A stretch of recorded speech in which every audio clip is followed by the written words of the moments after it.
Hello friends, स्वागत है आपका आपके अपने यूट्यूब चैनल हर किस क्लास में। सो फ्रेंड मैं लेके आया हूँ आपके लिए मैथ का प्रैक्टिस 34। फ्रेंड मैंने इससे पहले 33 मैथ के प्रैक्टिस अपने चैनल पे अपलोड कर दिए हैं।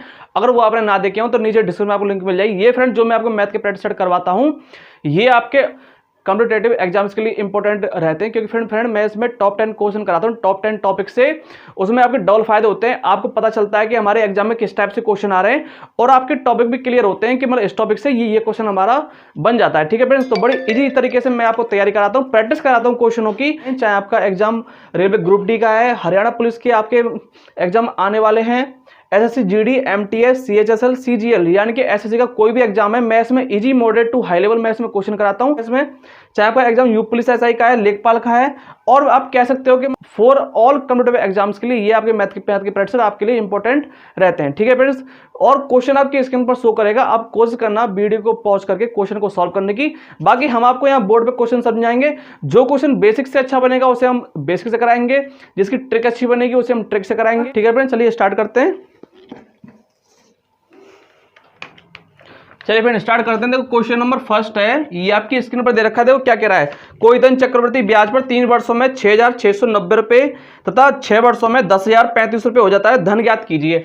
आपको क्या करना है, 3 वर्ष का आपको अमाउंट दे रखा है, यानी कि 3 वर्ष का जो आपको अमाउंट दे रखा है जिसको हम बोलते हैं मृत धन, वो आपको दे रखा है 6,690 रुपए दे रखा है। ठीक है, फिर इसने कहा कि 6 वर्ष का, यानी कि 3 वर्ष का अमाउंट ऊपर दे रखा है और 6 वर्ष का अमाउंट फिर दे रखा है। आपको कह रहा है कि 10,035 रुपए है। ठीक है, यानी कि आपको मृतधन दे रखे हैं दोनों। आपको बताना है कि इसके प्रिंसिपल वैल्यू क्या होगी, यानी कि जिसको हम बोलते हैं मूलधन। मूलधन इसका क्या होगा ये आपको फाइंड करना है। ठीक है फ्रेंड, देखो बड़ा सिंपल तरीका है। आपका अमाउंट का फॉर्मूला आपका बेसिकली होता क्या है, देखो क्या होता है, प्रिंसिपल 1 प्लस के r अपॉन के 100 और यहां होता है आपका टाइम। ठीक है, ये आपका फॉर्मूला होता है। हम ना इसी फॉर्मूले से हम इस क्वेश्चन को करेंगे। देखो कैसे करेंगे, पहले आपको अमाउंट दे रखा है कि ना 3 वर्ष का दे रखा है 6,690 रुपए, यानी कि 6,690 रुपए दे रखा है आपको अमाउंट। प्रिंसिपल आपको निकालना है 1 प्लस के r, आपको पता नहीं क्या दे रखी है, और टाइम आपको दे रखा है कितने का, 3 वर्ष का दे रखा है, कोई बात नहीं। फिर आपको अमाउंट दे रखा है कितने का, 6 वर्ष का, यानी कि फिर हम निकालेंगे 6 वर्ष का, यानी कि 10,035 रुपए दे रखा है। प्रिंसिपल आपका सेम रहेगा 1 प्लस के r अपॉन के 100, r पता नहीं, और ये दे रखा है आपको 6 वर्ष का। ठीक है फ्रेंड्स, देखो बहुत सिंपल तरीके से बताऊंगा। आप मान लो इसे इक्वेशन फर्स्ट, इससे मान लो इक्वेशन सेकंड। ठीक है, आप डिवाइड दे दो, divide by equation second by 1। ठीक है, आप डिवाइड दे दो, आपका आंसर, आपका क्वेश्चन बन जाएगा। क्या बनेगा देखो, यानी कि आप इक्वेशन 2 में 1 से क्या कर दो, आप डिवाइड दे दो, उससे क्या आपकी वैल्यू कुछ कट जाएंगी और आपकी पावर भी कुछ क्या हो जाएंगी, कम हो जाएंगी। देखो जैसे कि 10,035 में मैं क्या करूंगा, 6,090 बराबर के, आप देखो P 1 प्लस के r अपॉन के 100 बाई 6, और नीचे दे रखा है P फिर 1 प्लस के r अपॉन के 100 बाई क्यूब। ठीक है, यानी मैंने क्या किया, इक्वेशन 2 को 1 से क्या कर दिया, मैंने डिवाइड दे दिया, P से मेरा P कट जाएगा। ठीक है, और यहां देखो ये मेरा क्यूब है, ये ऊपर आई क्या होगा, माइनस इसमें 3 हो जाएगा। ठीक है, यानी कि मैं क्या करूं, इसको पूरे को मिटा सकता हूं मैं यहां से। ठीक है, तो देखो 6 माइनस 3 ये क्या बन जाए, यहाँ पे मेरी पावर मेरी कितनी बचेंगी, ओनली यहाँ पावर मेरी बचेगी ओनली कितनी, 3 बचेगी। ठीक है, देखो अब इसे ना काट के देखो, अब ऊपर नीचे वैल्यू को 5 से इसे काटो, 5 दूनी 10, 0 0 5 7 35। ठीक है, 5 से इसे काटो, 5 1 5, 5 3 15 और बचा 1, 5 3 15, 5 40। ठीक है फ्रेंड्स, कट गया, 5 1 5, 5 3 15, 5 3 15, 5 40। ठीक है, अब देखो ऊपर नीचे कितने से कट रहा है, 7 और 2 9 और 8 9, यानी कि 3 3 से कट जाएंगे। 3 से इसे काटो, 3 6 18, 3 6 18, 3 9 27। ठीक है, यानी देखो कितना आ रहा है, देखो 669 आ गया ना, और यहाँ पे भी हमारा कितना था, 669 था। तो आप क्या करो, इस पूरे वैल्यू की जगह आपका जल्दी क्वेश्चन हो जाएगा। आप ऊपर देखो कितना था मेरा, 669, पहले ही मैंने 5 से डिवाइड दिया था, फिर मैंने 3 से डिवाइड दिया था, और इसको आप ऐसे कैसे लिख लो।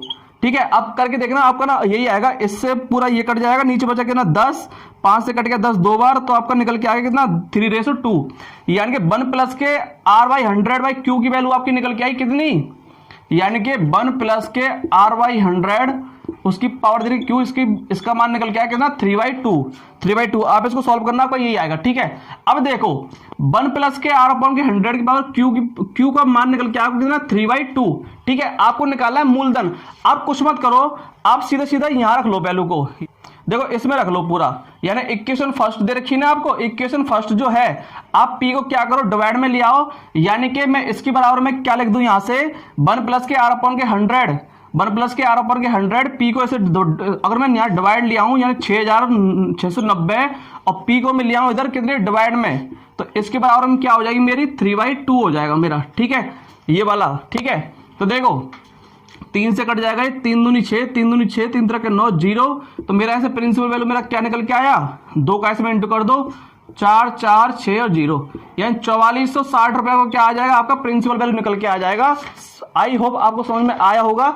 ठीक है फ्रेंड्स, इसका राइट आंसर हो जाएगा वो 4460 रुपए। ठीक है, चलिए आगे चलते हैं। ये क्वेश्चन नंबर 2 है, ये आपका किस्त से क्वेश्चन है, यानी कि इंस्टॉलमेंट से। कभी कभी आ जाते हैं आपके इंस्टॉलमेंट से भी क्वेश्चन आ जाते हैं। ठीक है, चक्रवृद्धि ब्याज से और सिंपल इंटरेस्ट जो होता है आपको उससे किस्त वाले क्वेश्चन आपके बन जाते हैं। ठीक है, देखो क्या कह रहा है कि आपको टोटल जो अमाउंट दे रखा है, यानी कि टोटल जो आपको अमाउंट दे रखा है वो दे रखा है 1025 रुपए चुकाना है आपको। कितने में 2 वर्ष में बराबर बार से किस्तों में चुकाना है। यदि चक्रवृद्धि ब्याज की दर 5% हो और जो आपका रेट परसेंट दे रखा है वो दे रखा है कितने का 5% आपको रेट दे रखा है। ठीक है, तो कह रहा है कि तो प्रत्येक किस्त का मान क्या होगा। ठीक है, मैं क्या करूंगा कि माना प्रत्येक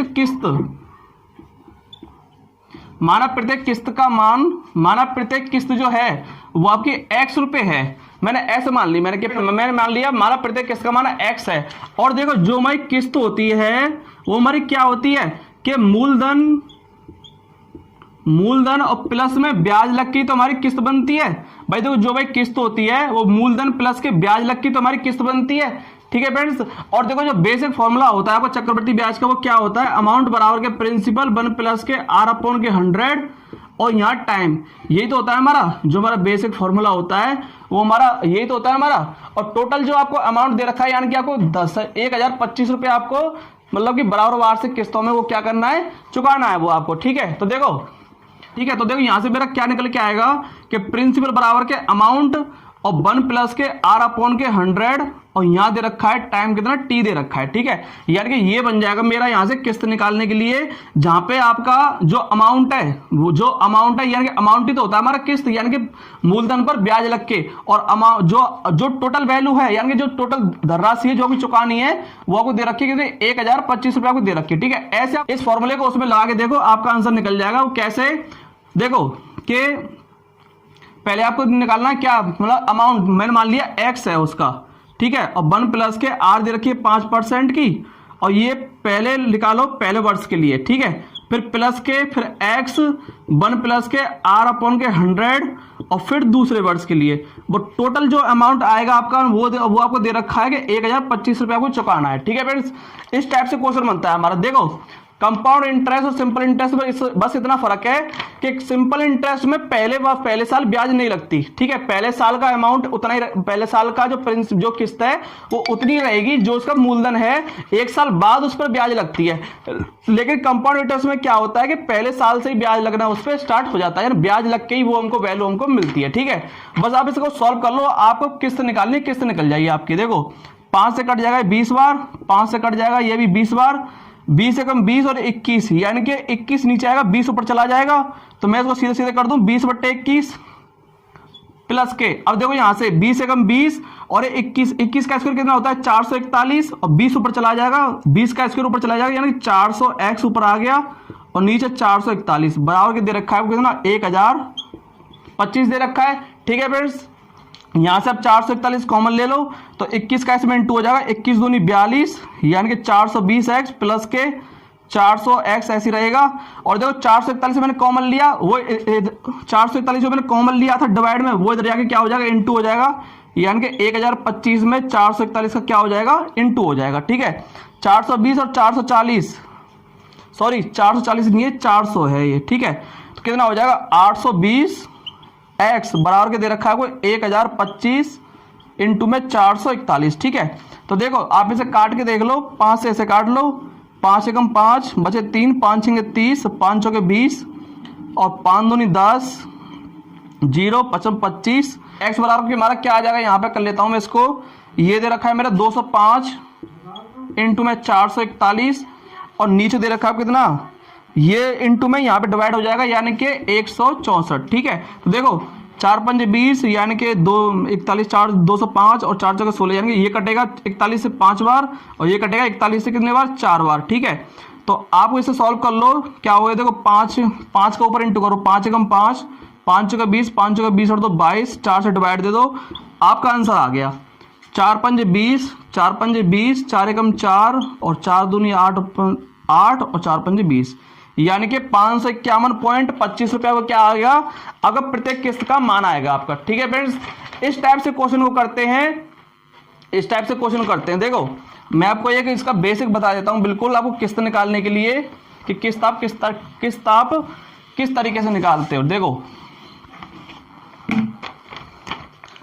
आप किस्त के जो भी आपको किस्त निकालनी है उसको रखो ऊपर, ठीक है, और जितना टाइम दे रखा है आप उस टाइम को घटते क्रम में लगाते जाओ। यानी मान चलो आपको 3 साल की किस्त निकालनी है, 3 ऊपर, फिर आपको x, फिर 1 प्लस के r अपॉन के 100, फिर दूसरे वर्ष का, फिर प्लस के, फिर x अपॉन के 1 प्लस के r अपॉन के 100, फिर पहले वर्ष का, और जो आपको अमाउंट दे रखा है उसे यहाँ पे लिख दो।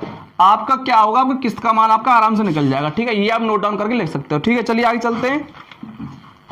क्वेश्चन नंबर 3 है, ये आपको टाइम एंड वर्क से क्वेश्चन है, कह रहा है ए बी और सी एक कार्य को क्रमशः 24 दिन में, यानी कि ए कर रहा है उस काम को 24 दिन में, बी कर रहा है उस काम को 5 दिन में, और जो सी है वो इस काम कर रहा है कितने, 12 दिन में। ठीक है, कर सकते हैं, वे एक साथ मिलकर इस कार्य को कितने समय में पूरा करेंगे। ठीक है, देखो मैंने क्या बताया था, टाइम एंड वर्क हो या आपका पाइपलाइन सिस्टम हो, जो उनका एलसीएम आता है वो टोटल वर्क या टोटल कैपेसिटी आती है पाइपलाइन सिस्टम में। ठीक है, तो देखो टोटल जो इनका एलसीएम आएगा, एलसीएम क्या आएगा इनका 120 आएगा, यही क्या है टोटल वर्क होता है हमारा। ठीक है, 24 पंजे 120, 5 से कट जाएगा 24 बार, 5 से कट जाएगा 24 बार और 12 से कट, और देखो सी कर रहा है एक दिन में कितना काम कर रहा है, 10 काम कर रहा है। ठीक है, 12 दाड़े 120, तो ए प्लस के बी प्लस के सी जो है वो एक दिन का काम कितना हो जाएगा, 24 और 10 34 और 5 39, मतलब 39 काम कर रहे हैं एक दिन में। तो 120 काम करने में कितना टाइम लेंगे, तो कर दो आप 120 बाई 39, 3 से कटेगा 40 बार, 3 से कटेगा 13 बार, तो 40/13 आपको क्या आ जाएगा, आपका राइट आंसर आ जाएगा। 40/13 में वो काम पूरा हो जाएगा तीनों मिलकर। ठीक है, चलिए आगे चलते हैं। चलिए क्वेश्चन नंबर 4 है, ये आपका टाइम एंड डिस्टेंस से क्वेश्चन है, यानी रेल से क्वेश्चन है आपका। कह रहा है कि एक व्यक्ति 24 किलोमीटर की दूरी 6 किलोमीटर प्रति घंटे की चाल से, एक अन्य 24 किलोमीटर की दूरी 8 किलोमीटर प्रति घंटे की चाल से तथा एक अन्य 24 किलोमीटर की दूरी 12 किलोमीटर प्रति घंटे की चाल से तय करता है। पूरी यात्रा की उसकी औसत क्या, मतलब कि आपको क्या करना है, आपको एवरेज स्पीड निकालनी है। एवरेज स्पीड इसकी क्या होगी, ठीक है, तो एवरेज स्पीड क्या होगी कि टोटल डिस्टेंस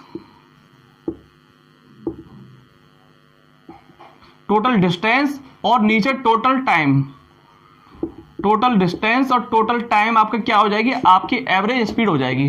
ठीक है फ्रेंड्स, तो टोटल ठीक है, तो देखो पहले 24 किलोमीटर की दूरी को तय कर रहा है कितने से, 6 किलोमीटर की चाल से, तो यहाँ पे कितना हो जाएगा 6 चौके 24, यानी कि इसको लगे कितने 4 घंटे, यानी कि 4 आवर। ठीक है, फिर 24 किलोमीटर की दूरी को तय कर रहा है कितने में, 8 किलोमीटर की चाल से, तो 8 या 24 यानी 3 घंटे उसको यहाँ लगे।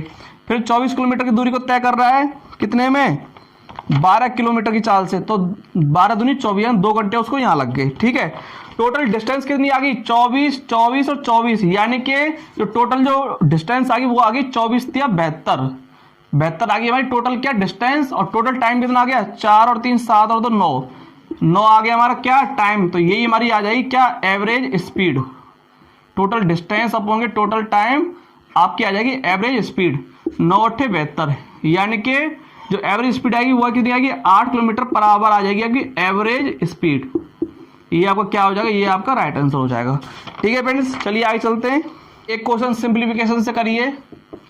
ये क्या दे रखा है, देखो यानी कि 2.75 इंटू 2.75 इंटू 2.75 और माइनस के 2.25 इंटू 2.25 और इंटू में 2.25। ठीक है, और फिर आपको नीचे दे रखा है कि 2.75 इंटू 2.75 प्लस के 2.75 इंटू 2.25 और प्लस के दे रखा है फिर आपको 2.25 इंटू 2.25। ठीक है, ये आपको दे रखा है, ये आपको सॉल्व करना है। ठीक है, तो देखो मैं आपको 1 मिनट में एक फॉर्मूला आपको बता देता हूं कि यदि आपको दिख रहा होगा ये पूरा बन रहा है ए क्यू और ये पूरा बन रहा है क्या B Q, A square plus K A B और प्लस के बी स्क्वायर, ये हमारा किस में बनता है, यानी कि अगर मैं इस पूरी वैल्यू को मान लूं ए क्यू और इस पूरी वैल्यू को मान लूं बी क्यू, ये बन गया मेरा ए स्क्वायर, ये ए बी और ये बन गया मेरा बी स्क्वायर। ये बन रहा है ना एक मतलब फॉर्मूला जैसा दिख रहा है, यानी कि ए माइनस के ए क्यू माइनस के बी क्यू का फॉर्मूला हमारा क्या होता है कि ए माइनस के बी एक कोष्टक में आते हैं ए square plus K A B और प्लस के बी स्क्वायर, यही तो बनता है हमारा फॉर्मूला। नहीं तो आप नोट डाउन कर लो इसको। ठीक है, तो देखो ऊपर दे रखा है मुझे ए क्यू और नीचे दे रखा है ए क्यू माइनस के बी क्यू दे रखा है, तो और ठीक है, तो देखो मैं ऊपर में मेरा क्या बन रहा है ए क्यू माइनस बी क्यू और नीचे पूरा बन रहा है मेरा ए square plus K A B और प्लस के बी स्क्वायर। ठीक है, तो मैं इस वाले जो ये वाली जो पूरी वैल्यू है मैं इसकी जगह में क्या लिख दूं, ये लिख दूं पूरा, यानी कि ए माइनस के बी और ए square plus K A B plus K B square. ठीक है, अब देखो इस वाली वैल्यू की जगह मैं पूरी क्या लिख दूं, इसको लिख दूं, यानी कि A square plus A B plus K B square, A square plus K A B plus K B square लिख सकता हूं मैं। इससे मैं ये काट दूंगा, ए माइनस के बी कर दो, ए मेरा क्या था 2.75 और बी मेरा क्या था यहाँ पे 2.25, यानी कि 2.25। तो मेरा राइट आंसर मेरा क्या निकल के आएगा 0.50, या फिर आप इसको लिख सकते हो 1/2। ये मेरा क्या आ जाएगा, ये मेरा राइट आंसर आ जाएगा। ठीक है फ्रेंड्स, आइए आपको समझ में आ रहे होंगे। चलिए आगे चलते हैं, एक क्वेश्चन ज्योमेट्री से करिए। क्वेश्चन नंबर 6 है, कह रहा है एक त्रिभुज दे रखा है आपको ए बी सी, मान चलो एक त्रिभुज हो गया ये आपका ए बी सी त्रिभुज हो गया, कि एंगल सी दे दिया, यानी कि एंगल सी दे दिया आपको कितना 90 डिग्री का, तो ये आपका क्या हो जाएगा, ये आपका राइट एंगल ट्रायंगल हो गया। ठीक है, ये आपकी हो जाएगी हाइपोटेनस की। 90 के सामने वाला क्या होता है आपका हाइपोटेनस होता है, यानी कि हाइपोटेनस होता है जिसको बोलते हैं कर्ण। ठीक है, हाइपोटेनस हो गया। ए सी 5 सेंटीमीटर, ए सी दे दिया आपको 5 सेंटीमीटर। ठीक है, और एक समद्विबाहु त्रिभुज है या समद्विबाहु त्रिभुज है। समद्विबाहु त्रिभुज का मतलब क्या होता है, जब आपको ये वर्ड मिल जाए समद्विबाहु, तो इसका मतलब होता है कि दोनों साइड क्या होती है, ये दोनों साइड क्या होती हैं बराबर होती हैं, और ये 5 सेंटीमीटर तो ये भी हमारा क्या हो जाएगा, ये 5 सेंटीमीटर हो जाएगा। एंगल भी क्या होंगे, सेम हो जाएंगे, यानी कि ये 45 का तो ये 45 का, 90 का ये है तो दोनों क्या हो जाएंगे 45 के हो जाएंगे। ठीक है फ्रेंड्स, यानी कि 45 डिग्री। ठीक है फ्रेंड्स, ये 45 तो वो 45। ठीक है, आपको बताना है कि इस ए बी, तो ए बी की लंबाई क्या होगी, आपको ए बी की लंबाई बतानी है। देखो आप पता है राइट एंगल ट्रायंगल का हमारा क्या होता है कि ए बी बराबर के हो जाएगा हमारा कितना ए सी स्क्वायर और प्लस के हो जाएगा हमारा कितना B C square. Right angle triangle में यही तो होता है। ए बी आपको निकालना है, यानी कि ए बी का स्क्वायर बराबर के ए सी कितना दे रखा है आपको 5 सेंटीमीटर, 5 का square 25 plus K B C 5 का स्क्वायर 25। ठीक है, तो ए बी का स्क्वायर बराबर के 25 25 50 और 50 ये क्या बन जाएगा, ये रूट बन जाएगा, यानी कि 50 का रूट, तो ये मेरा क्या आ जाएगा 5/√2। ये मेरा क्या आ जाएगा, ये मेरा राइट आंसर आ जाएगा। ठीक है फ्रेंड, चलिए आगे चलते हैं। चलिए क्वेश्चन नंबर 7 है, ये आपको दे रखा है, आपको ट्रिगोनोमेट्री से क्वेश्चन है, कह रहा है थीटा एक न्यून कोण है, थीटा एक न्यून कोण है। ठीक है, और कह रहा है फिर आपसे कि 7 साइन स्क्वायर थीटा प्लस के 3 कॉस स्क्वायर थीटा और बराबर के दे रखा है आपको 4। आपको बताना है tan थीटा का मान क्या होगा, tan थीटा का मान आपको निकालना है। ठीक है, निकाल लेते चलो बड़ा सिंपल तरीके से।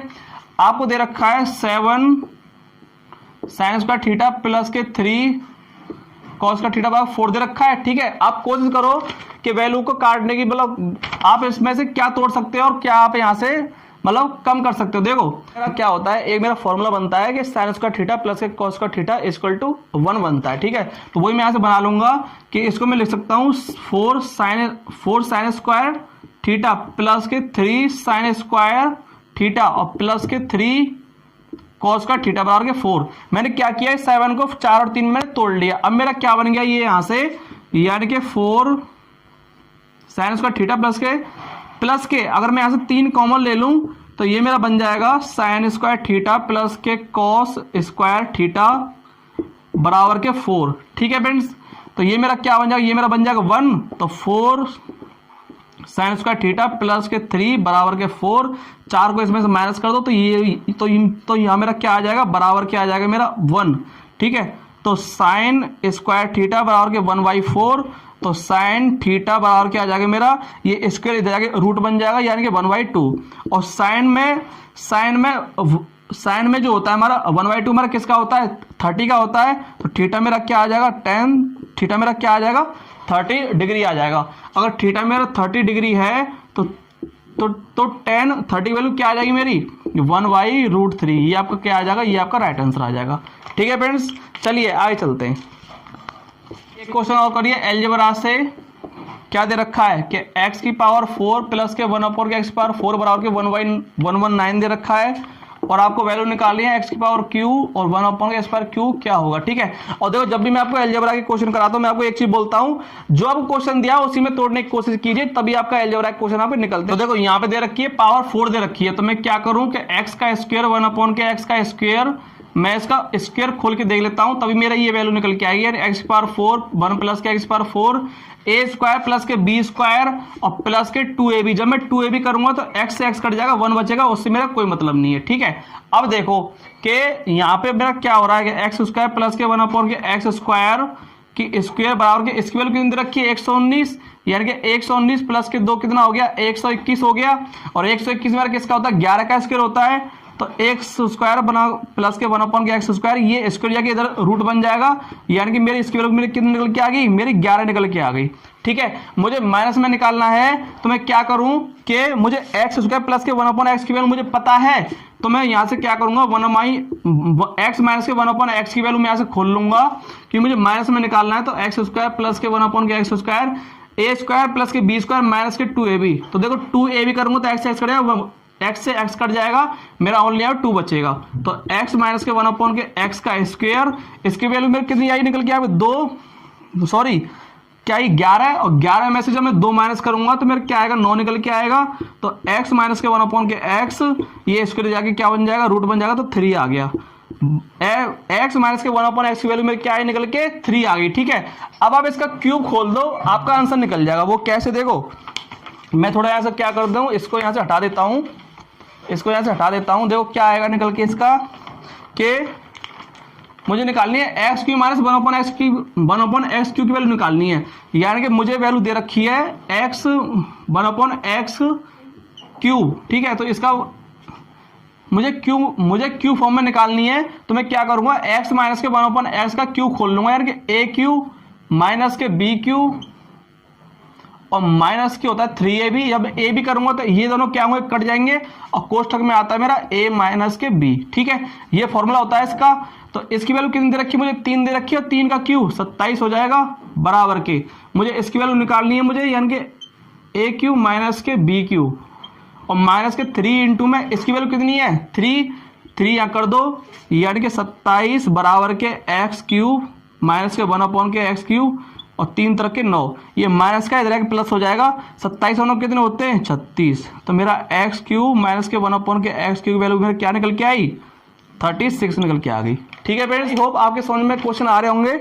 चलिए आगे चलते हैं। क्वेश्चन नंबर 9 है, ये आपका एक बेसिक सा क्वेश्चन है। कह रहा है यदि किसी संख्या में 21 जोड़ा जाए, ठीक है, माना